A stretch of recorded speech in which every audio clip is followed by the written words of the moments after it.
I pledge allegiance to the flag of the United States of America, and to the republic for which it stands, one nation, under God, indivisible, with liberty and justice for all. So Melanie,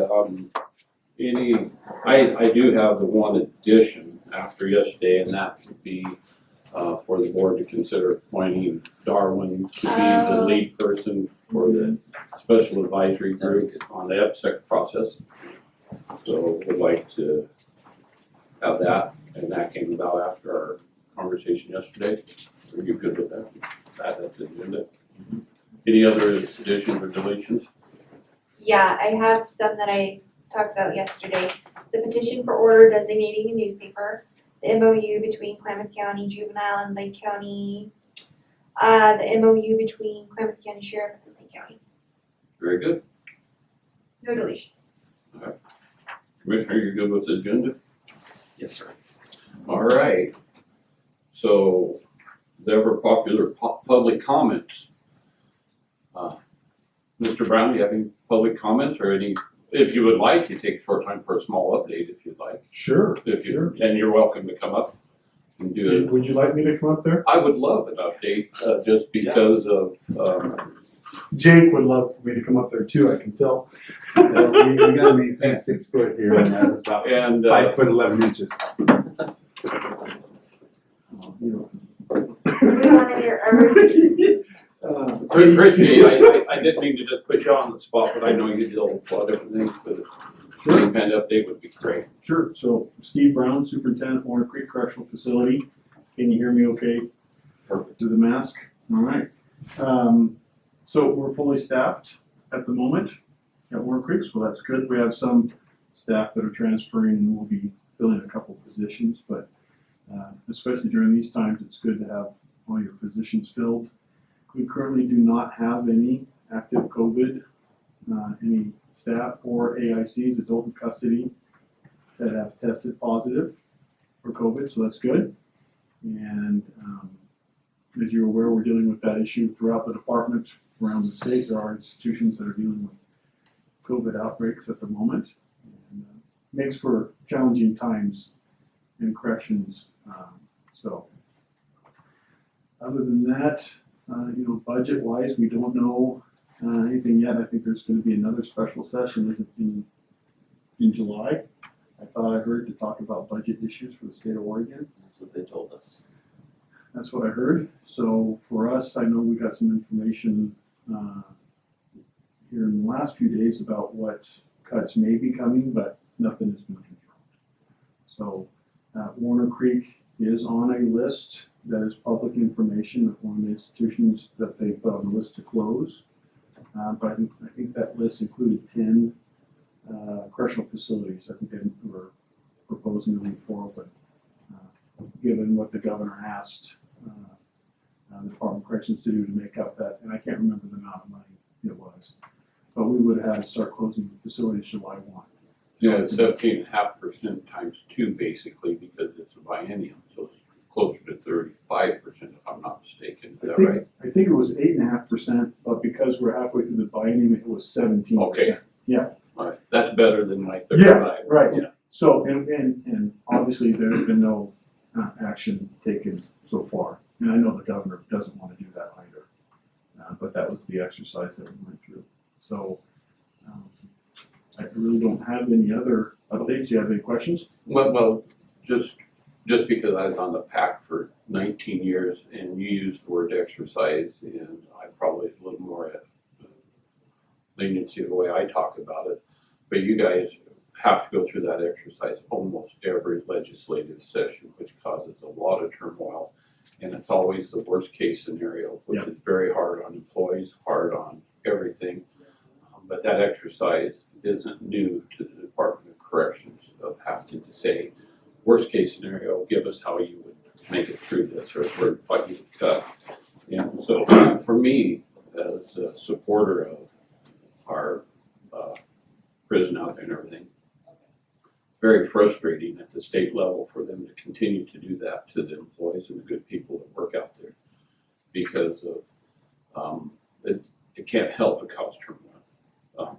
Because whenever you start hearing that maybe you're going to lose your job or that you're going to have to cut back, it's pretty taxing on people.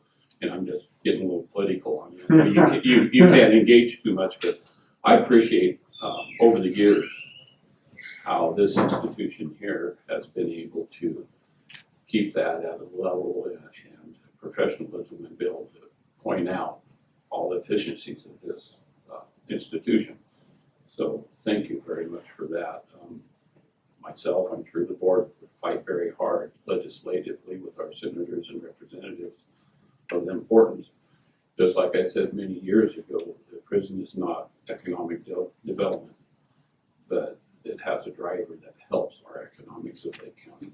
Right. And while we have 108 jobs out there, 110. 110. Yep. That's huge for this community. Sure. Obviously, I'm sort of on the bandwagon. I still have a shovel in my office or breaking ground for it. But now to my question, what's the uniqueness and the availability for testing of your inmates and even your employees? Because you're a very unique, centralized population of people. Do you only get testing the same as general public? Is there special guidelines? Is there special testing? How does it work for you guys out there? As far as COVID? Yeah. So it as far as the adults in custody, it is when they present with symptoms that are flu-like, that they will be quarantined and tested. Within your own nursing staff and everything does the testing? They would conduct the test and then send it out to be determined whether they were COVID positive or not. For staff, it's their they would have to go to their private provider to receive that testing. We're not testing staff at this time. Yeah, it's just you don't know, as we and Commissioner Williams done a lot of work on our phase 1 and phase 2 and putting things together. Like Ben Baldwin said, you've been to one county, and we're all unique, Yeah. And we as commissioners have been pushed into this medical side of the world that we really shouldn't be in, as he's put together for us to represent, having to have testing and all these things. So I'm just curious Sure. if the institutions were treated any different or how it actually works. Well, and I state that's been the procedure to date, but as we get this resurgence of COVID positives throughout the state, there can be changes in that process. So to date, we're not actively testing at Warner Creek adults in custody, but depending on what happens in the community, and there may be additional steps we'll have to take, like for transporting adults in custody to Warner Creek or to other facilities prior to their release. Yeah.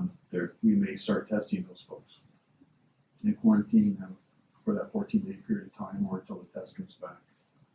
So it's been pretty fluid. Yeah. In terms of what we are doing and what we can and can't do, we test, we ask questions, we take temperatures of staff coming to work every day, do the same. We do our outside work crew is currently working. We do have a contract, and so when they leave in the morning, they get their temperature taken. They're asked the questions. Have you experienced a new fever? I'm sure you heard. Right. That there's a long list of conditions that we ask about, and then when they come back, they're asked the same questions and their temperatures taken again to ensure that they're safe to come back to the facility. So we currently are not allowing visiting still. The Busy's been closed down for long, back in March, I think. March 8th, yeah. And no volunteers are able to come in, so we're still under those restrictions. And with what's going on in the community, it doesn't look like we'll be opening up visiting or volunteers for a while. So, but you're, are you able to keep most of your programs going even without your volunteers, your GED Yes. and all that stuff? Our education coordinator has come back to work. Treasure Valley Community College has that contract, and so they're providing adult basic education and GED classes. Good. I think those are so important for managing your population. Yeah, great event, so. Got questions? Just real quick, if you do need any assistance whatsoever, I think all the representatives and senators are aware of the list, so to speak, of the different prisons that are potentially going to be closed down, depending on where things go. I don't think any of them want to see that. Yeah. And I think they're all on board with fighting to keep those open, especially for us. We have 3 representatives, 2 state senators that are all in our ballpark and on corner for keeping Warner Creek open. So they're all aware of the situation for the most part. If there's anything that we can do, just let us know. No, appreciate it. Hopefully we'll be here for a long time to come. Absolutely. Okay, thanks guys. Thanks for letting me share. Sounds good. Thank you so much, Steve. All right, so moving on our agenda. Airport engineering agreement with Century West. Dave was before us yesterday. This is pretty much just housekeeping. Would entertain a motion to accept that agreement with Century West. I'll make a motion to accept the agreement with West, Motion, Century West. okay, I'll second the motion. Motion's been made and seconded to accept the agreement and authorization for engineer consulting services, Century West. Any further discussion? Yes, sir. All in favor? Aye. Aye. Motion carries. Greater rebuild for road department. We had quite a bit of discussion yesterday on that. James, did you want to add a little bit more? I know you're ready for a motion on that. Yeah,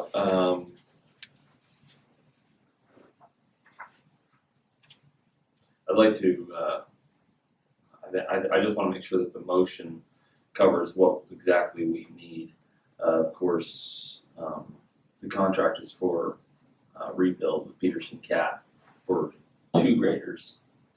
And for each grader, it will go up to about $106,159.50. Yeah, not to exceed. Not to per exceed per that, grade. but it could very well come well under that, because as you can see on option number 2, which Kevin and I had a little bit of discussion about this, a little bit of a joke, that actually option number 2 is technically option number 1, we would hope.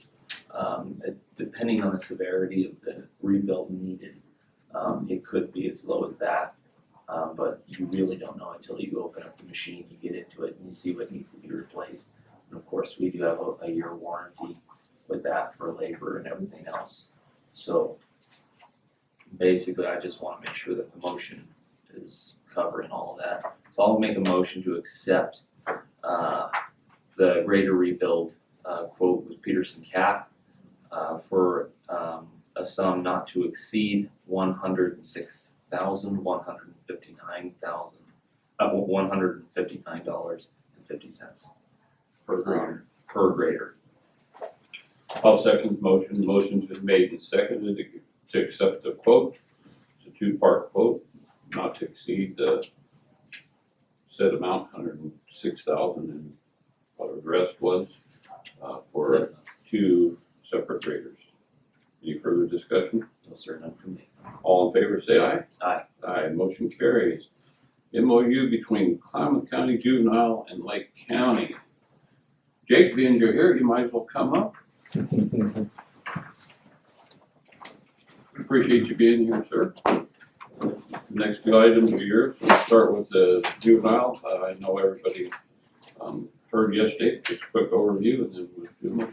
So, the agreement, between Klamath County Juvenile Department and Lake County calls for 220 bed days a year, which equates to 55 bed days a quarter.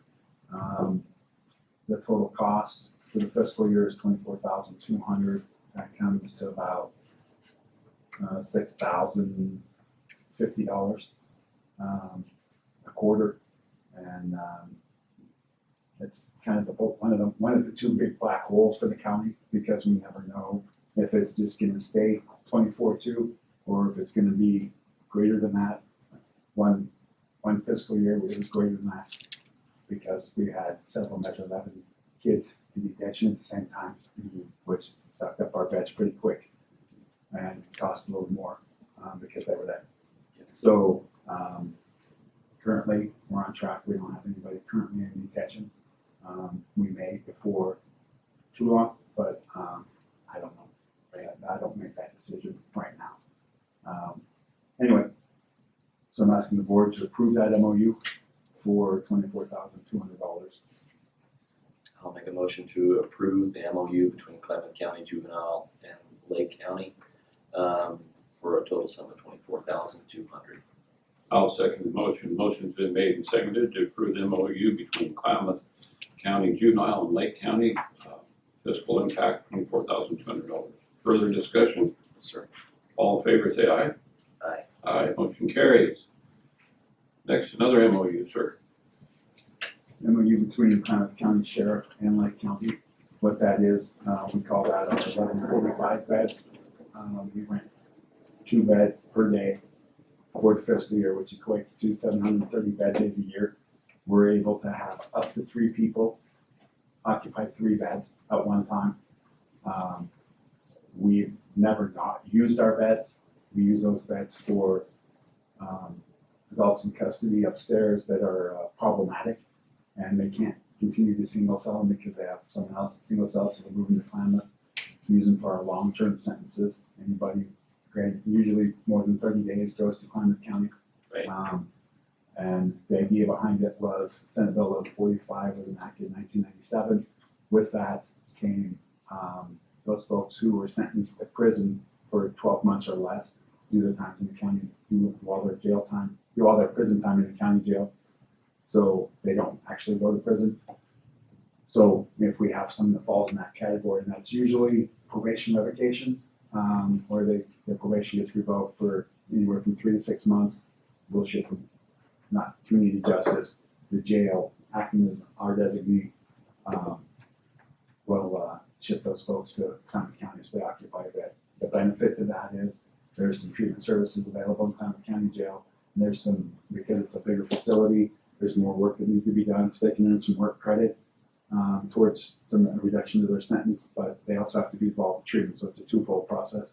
So it's been a great relationship, great partnership. Sheriff Caber and Jail Commander Brian Bryson are great individuals to work with. Yes. Pleasure. Thank you. Pardon me. Yeah, the 1145 I just got, that was based on the Senate bill. Because I've heard the term before, the 1145 beds, and I never knew what that was, so that makes sense. Senate Bill It's 1145. based on the Senate Bill 1145. Yes, sir.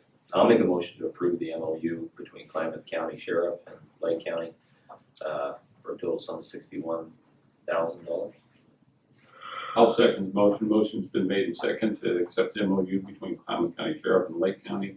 Fiscal impact, $61,000. Further discussion? No, sir. All in favor, say aye. Aye. Aye, motion carries. Thank you, sir. Yes, sir. Appreciate it. Next, we have a petition designating order of designated newspaper. Let me find it.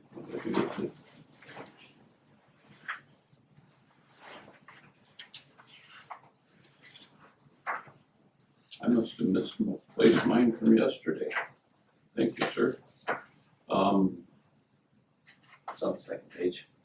Yeah, so Mr. Bailey, our legal counsel, has already done his part in the matter of designating newspaper for the publication of the 2020 Lake County foreclosure list. Has to be signed by county council. We have to accept the order as commissioners, so I would accept the motion in the order matter. We're back. I'll make a motion to designate Lake County Examiner as the newspaper in question in the matter of designating a newspaper for publication of the 2020 Lake County foreclosure list. I'll second the motion. Motion's been made and seconded to accept the order designated newspaper in the matter of designated newspaper for the publication of the 2020 Lake County foreclosure list. Further discussion? All in favor, say aye. Aye. Aye. I obviously found mine at the last. Chair votes aye, motion carried. No worries. Okay, Drought Declaration that was brought forward by a citizen to me, that I brought forward to Melanie. She has done some good work on this. It has a resolution to do that. What that starts is then it's sent to the governor's office correctly, and then if accepted, the governor will do a drought declaration of Lake County. That's the right process. She'll accept our drought declaration. Accept it, okay. Thank you for the right verbiage. So, I guess, well, can we have a little discussion now? absolutely. Okay, just real quick.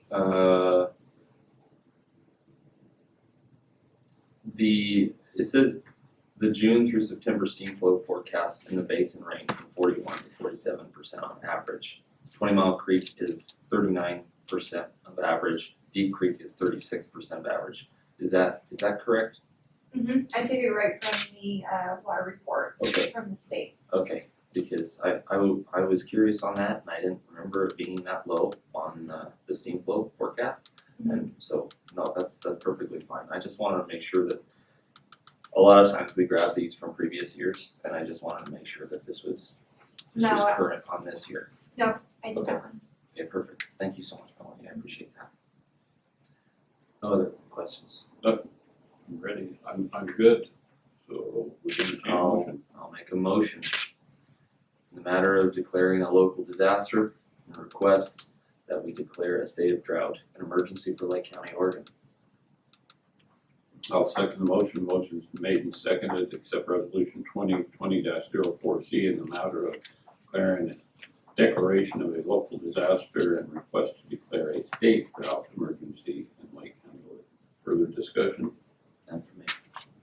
All in favor, say aye. Aye. Aye. Motion carries. Thank you, Melanie, for the work on that. Get that to the proper place. The addition that I brought forward is next. Yesterday, we had an overview from the Oregon Department of Energy on an FSEC project that is within Lake County. The commissioners are designated as a SAG, Special Advisory Group is what that acronym stands for. There's a lot of things that have to be sent to the state, to EPSEC. Generally, the common way to do that is for the board to designate their planning director. So I would like to officially designate our planning director to fulfill the obligation of everything that is required from the state through this process. So moved. Second. All right. So motion's been made and seconded to make Darwin the point of contact representing the Board of Commissioners on this process. Yep. Any further discussion? None for me. All in favor, say aye. Aye. Aye. Motion carries. Darwin is the contact person. We have minutes, special session 6/25/2020, work session 6/30/2020, and emergency session 7/1/2020. Chair, I'll make a motion to approve the minutes from the special session 6:25, the work session from 6:30, and the emergency session 7/1. I'll second the motion. Motion's been made and seconded. Further discussion? I can second and I can vote on. I was not at the meeting On the emergency session. on 7/1, but I'm able to vote. The content and everything is there. All in favor? Aye. Motion carries. Made the motion, of course I'm in favor of it. Not always. You can do the motion, just get the discussion going. All right. We have executive session under 192.662H. So we're going to go under that now. The remaining is the commissioners, administrative assistant, the press and the stage will be gagged. Can't report on it. Just put your And- hands on your head. No, you're fine. Thank you, Steve. Thank you, Steve. See you guys, nice to meet you. You have a Nice good one. meeting you too. And so we will take a short recess, waiting to get legal counsel. All right, no decisions made. Just a quick update. This happened just a few minutes ago. Well, just walk you back a couple days last week. Kevin and I met down at the road department for a phone conversation with a gentleman from Obsidian Solar, Kirk Moore, and he was wanting our roadmaster to send or sign off on a letter, basically agreeing to some sort of a road use or maintenance agreement, or at least agreeing to the fact that there would be a maintenance agreement in place. And he wanted that I mean, the letter itself is an agreement, and wanting our roadmaster to sign it. And I obviously, Kevin felt uneasy about it, so he asked if I'd like to join. And I got there, and there was no letter that he had for us to review or anything. So I just said, well, just send us what you have, and we'll take a look at it. I mean, a roadmaster can't sign these agreements and enter into agreements without us. And so send us what you got. And I just received it today. I'm going to be forwarding it on to you and the other commissioners so you guys can see it. But I personally am uncomfortable with the letter. And especially being that this it is directly specific to the Obsidian project that is currently going through FSEC and was on appeal to LUBA. So I'm just making you guys aware of this right now and wanted to kind of bring it to your attention. You'll be receiving that. Okay. And felt it would be better just to update you in this meeting right now. So Thank you. I'm Okay. You're absolutely right. Those kind of agreements have to be approved by the board. absolutely, and it references some sort of a road maintenance or RUA, road use agreement. But we don't have one in place, and in fact, Lake County doesn't have road use agreements that, even a draft one that we've used in the past. So they're saying, and they want us to send the letter directly to Kellen Tardweather, Senior Siting Analyst at the Oregon Department of Energy. And that's where they want us to send the letter. And basically, I just don't know exactly what's. I would What the assume they intent is here. need this for the EPSEC process to show that That's they possible. have all that, which is fine, but they need to negotiate with the Board of Commissioners and the Roadmaster of what that type of agreement would be. Right, and the roadmaster, I think, was feeling a little outside of his, his comfort zone. So I went down there, sat there, and then all of a sudden it was like, oh well, I don't even have a letter for you guys to review, and it went from what we thought was going to be a long conversation to a very, very short conversation once the commissioner was on the line as well. And so, and this is the letter I'll be forwarding on to you guys just to make you both aware. Investor developers. Anyway, I wanted to throw that out there in public forum too, just because if they're wanting us to sign a letter or there's any rumors going around that they're having to sign a letter, I just want to make it very clear that we haven't signed any letter or sent in favor of or promising any kind of a road use or maintenance agreement beyond what has already been done. So. Okay, very good. So, Mr. Baylor, is there any legal updates for open session? No. All right, thank you, sir. Thank you, Jim. All right, thank you all. Nothing Okay, further you're welcome. to come before the Board of Commissioners at this time. We got everything on the agenda. Did I miss anything, Melanie or James? I think we got it all. I'm good. All All right. We will adjourn at 6 minutes till 11. Sounds good. Thank you, Jim.